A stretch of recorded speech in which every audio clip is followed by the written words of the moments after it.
Hello one and all, I am Pal of Games and welcome to start of 2014 really. And to start off, I thought these new Primal Origin cards, I wanted to talk about them. Obviously the set's going up soon and I thought it'd be cool to talk through some of these cards because there's a lot here what I think was very interesting. For you guys who probably don't use Dev Pro, might be interested in what you can expect. So galaxies are getting some support, which I've got to be honest, I'm quite a fan of galaxies, so I was quite happy to see this.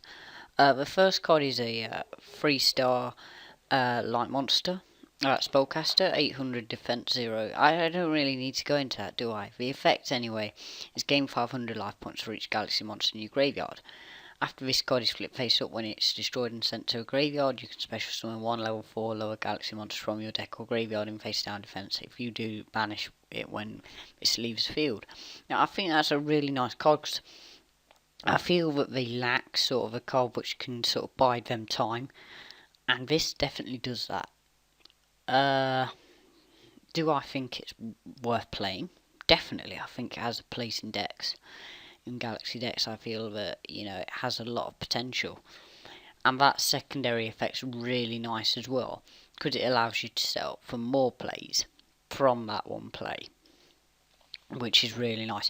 It helps you make it's sort of like the card what I've been talking about, where Galaxies don't have that great opener, and I feel that Sage is.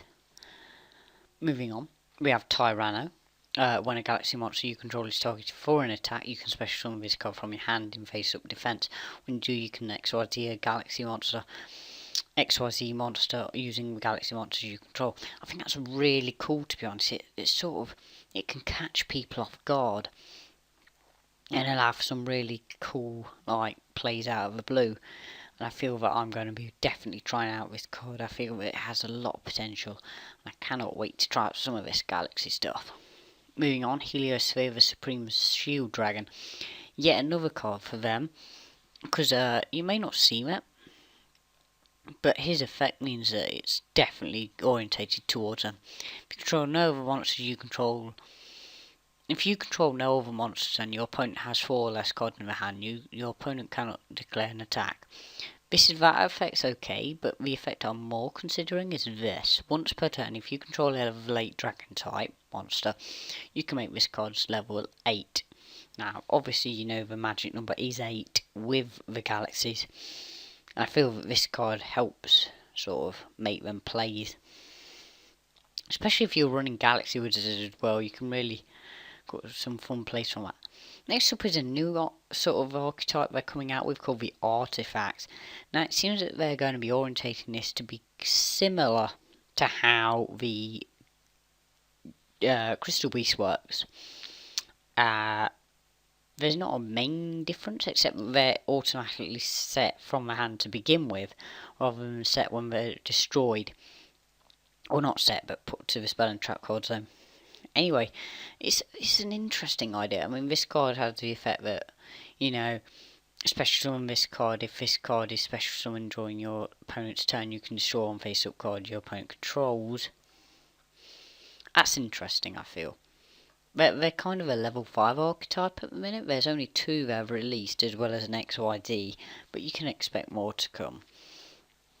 This card is when this set card in your spell and trap card zone is destroyed and sent to the graveyard. During your opponent's turn, you can special summon this card. During your opponent's turn, when an artifact monster is special summoned, draw 1 card.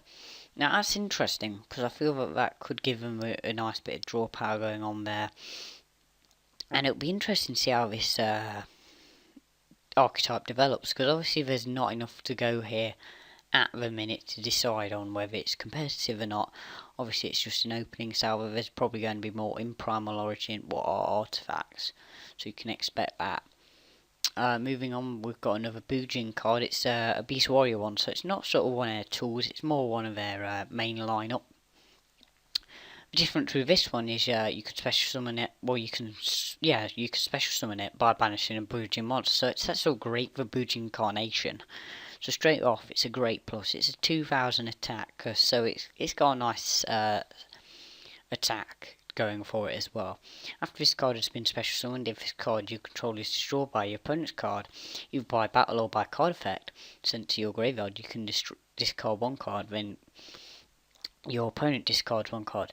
Now, that's okay, but I feel it could benefit in a lot of ways, because obviously it gives you a chance to ditch some other stuff in your hand you're not going to want. The only deck I can think off the top of my head, it probably wouldn't be as great against probably Dark Worlds, but I don't know, I think it's a great card, definitely. It's a nice plus for them. Mecha Phantom Beast, a Lion, is you can banish this card from your graveyard. Normal summon one Mecha Phantom Beast monster from your hand as an additional summon. When you control a token, this card cannot be destroyed by battle, blah blah blah. You can special summon one Mecha Beast token. If this card is sent to the graveyard, you can special summon one Mecha Phantom Beast token. So that's an interesting card. I don't know if it has... I think it has a lot of potential in terms of that ability to give you a nice opening in terms of getting two monsters out at once. Do I feel that it will work for Mecha Phantom Beast? Yeah, but Mecha Phantom Beasts just aren't even there. It ain't even tier 2.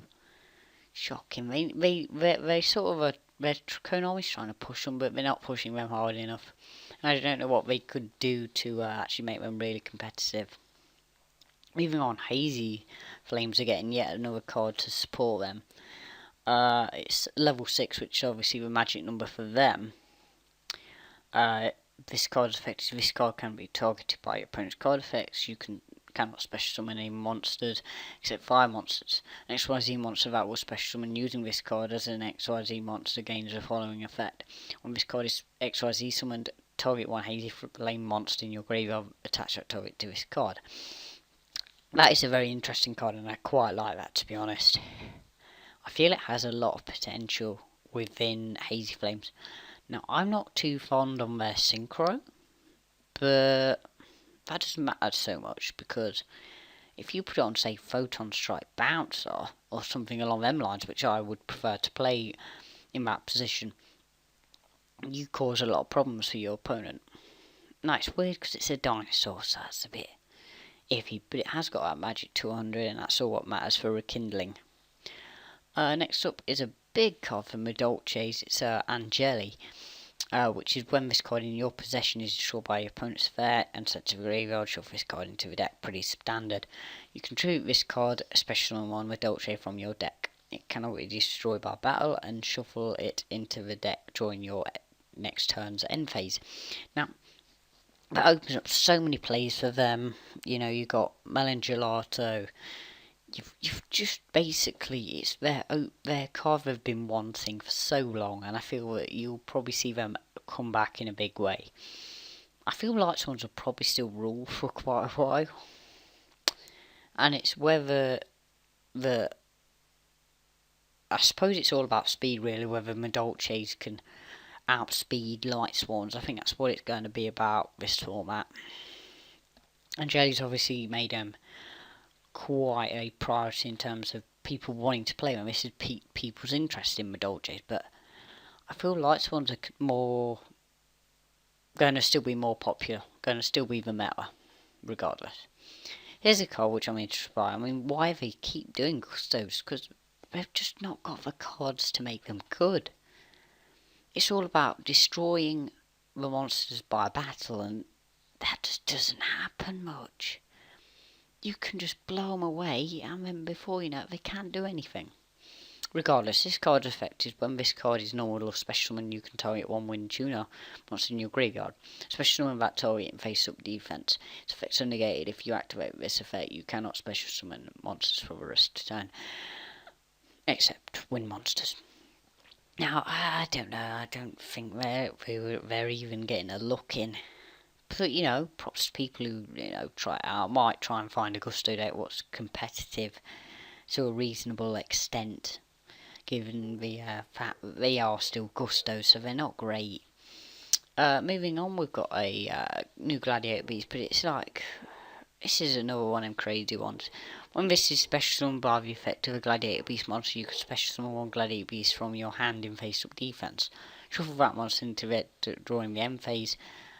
At the end of the battle phase, if a card attacks, you can shuffle it into deck. Special summon one Gladiator Beast from your deck. I just don't get the point of this card. It's a minus, surely. If the effect is, you get to put it from your hand in face-up defense, then shuffle that monster into the deck during the end phase. Obviously, you've got that short window where you can come out with something. I don't know if they're trying to orientate Gladiator Beast towards an XYZ sort of scenario here.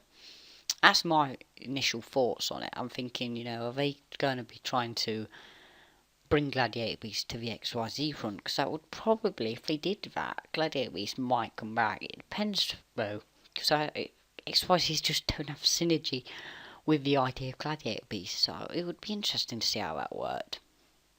Regardless, Konabi, prove me wrong, prove that you can bring back Gladiator Beasts with XYZs, because I assume that's what you're going for, so go for it. We've got yet another Dark World card.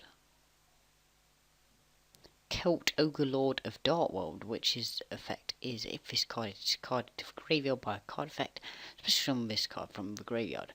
Then, if it was discarded from your hand to your graveyard by an opponent's card effect, you can special summon one theme monster from your deck to either side of the field.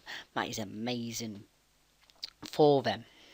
That is a great card. Plus, that 0 means a lot because it means they can access Reoccurring Nightmare, which will do a lot for the deck. In my opinion, I feel this card could do a lot for Dark World. It's almost like the Griffer of Primal Origins. It's probably a bit of an over-exaggeration, but I feel that this card could really make Dark Worlds a lot more popular than they are, and they're reasonably popular now. But that's it for the monsters for now, what they've shown off. We've got 3 spells, all. It's interesting because they're trying to appeal to a lot of decks, and that's why I think Primal Origins could be a very interesting set. Galactic Charity. Here's an interesting card. If you control a Galaxy XYZ monster, discard 1 card, draw 2 cards. If you activate this effect, however, all damage your opponent takes for the rest of the turn. Now, I feel that this is probably a card where you probably want to play it.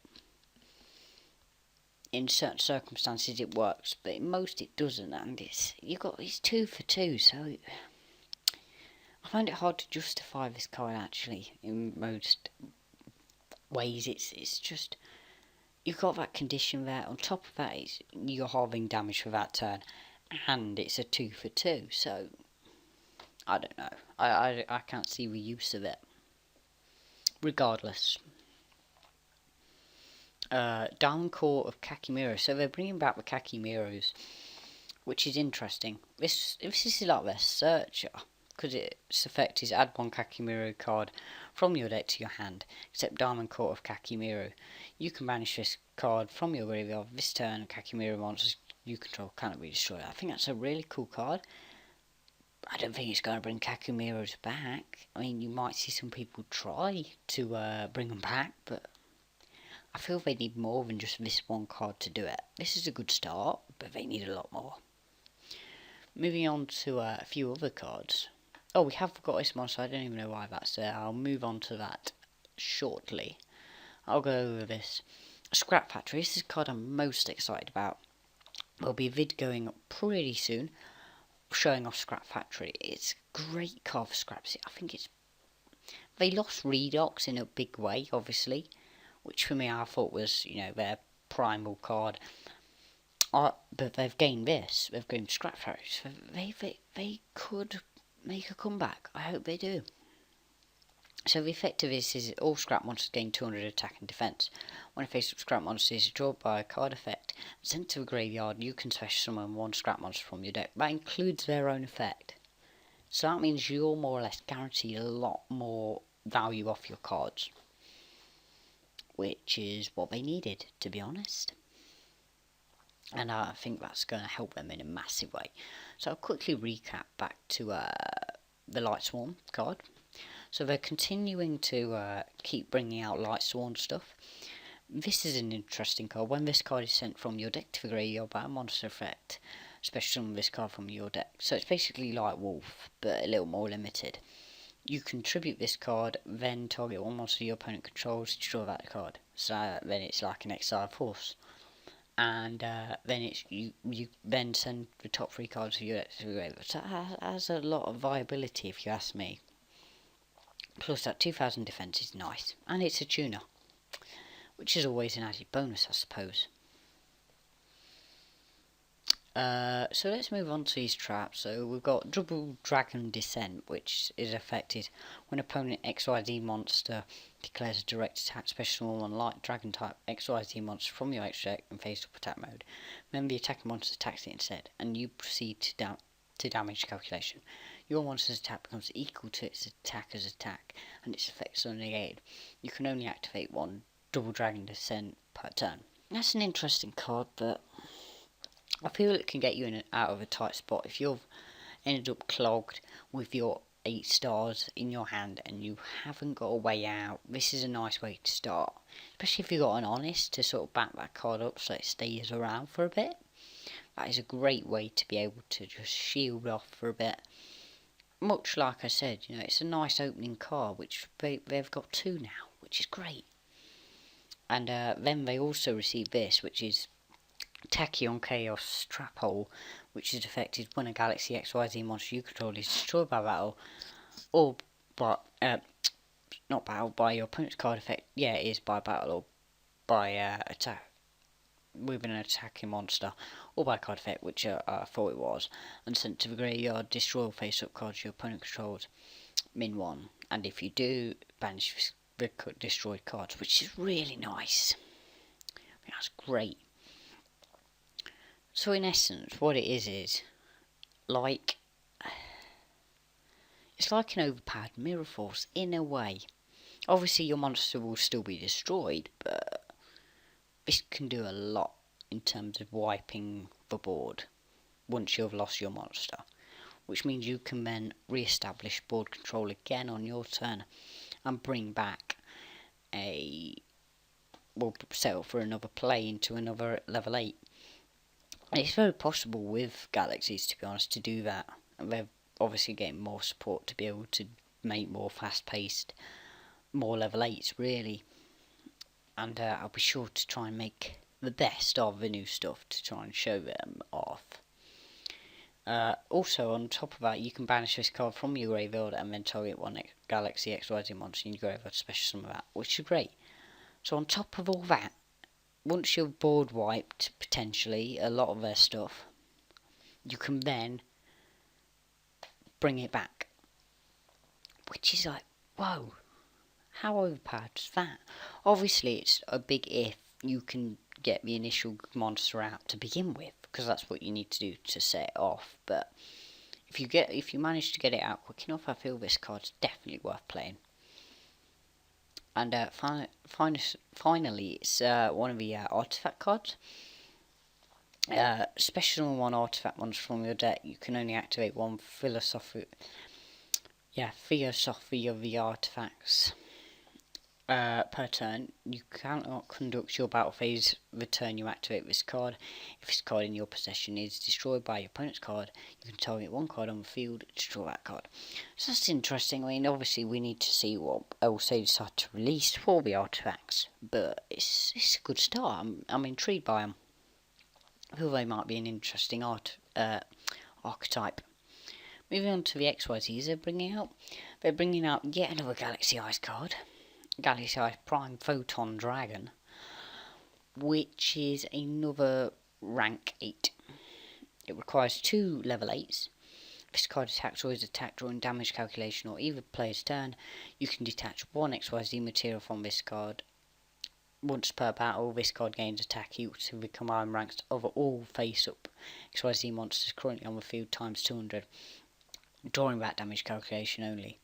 So that's an amazing effect on its own. Then on top of that, if this card is destroyed by your opponent's card effect, while it has a Galaxy Ice Photon Dragon as an XYZ material, you can activate this effect, especially on this card during your second standby phase after activation, and if you do, double its attack.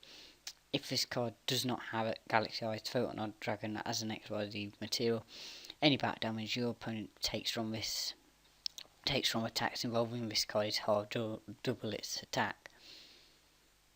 If this card does not have Galaxy Ice Photon as an XYZ material, any back damage your opponent takes from attacks involving this card is halved. So, it's interesting that it's got multiple effects based on the fact of whether Galaxy Ice Photon Dragon is equipped to it. But if it is, which most probably it will be, you gain so much advantage from it. Incredible advantage. Moving on, I've got another Galaxy Ice card. This is their sort of rank up card, as it were. Once per turn, you can detach one XYZ material from this card and negate the effects of all other face-up cards currently on the field until the end phase. Also, your opponent cannot activate the effects of cards on the field this turn. So it's basically a complete stun, which is amazing. I mean, on top of that, if Galaxy Ice Tachyon Dragon is equipped to this, during your main phase 1, you can tribute 2 monsters. This card can attack your opponent's monsters up to 3 times during each battle phase this turn. That's alright. I mean, if you can set up, that's great, but it's just an added bonus in my opinion. It's great on its own to begin with. Moving on, the artifact card, their XYZ as it were for now, is 2 level 5s. Once per turn during either player's turn, you can activate one of these effects. When a monster effect activates on the field, or when a normal spell trap is activated, you can detach one XYZ material from this card. That card becomes destroy one spell or trap your opponent controls.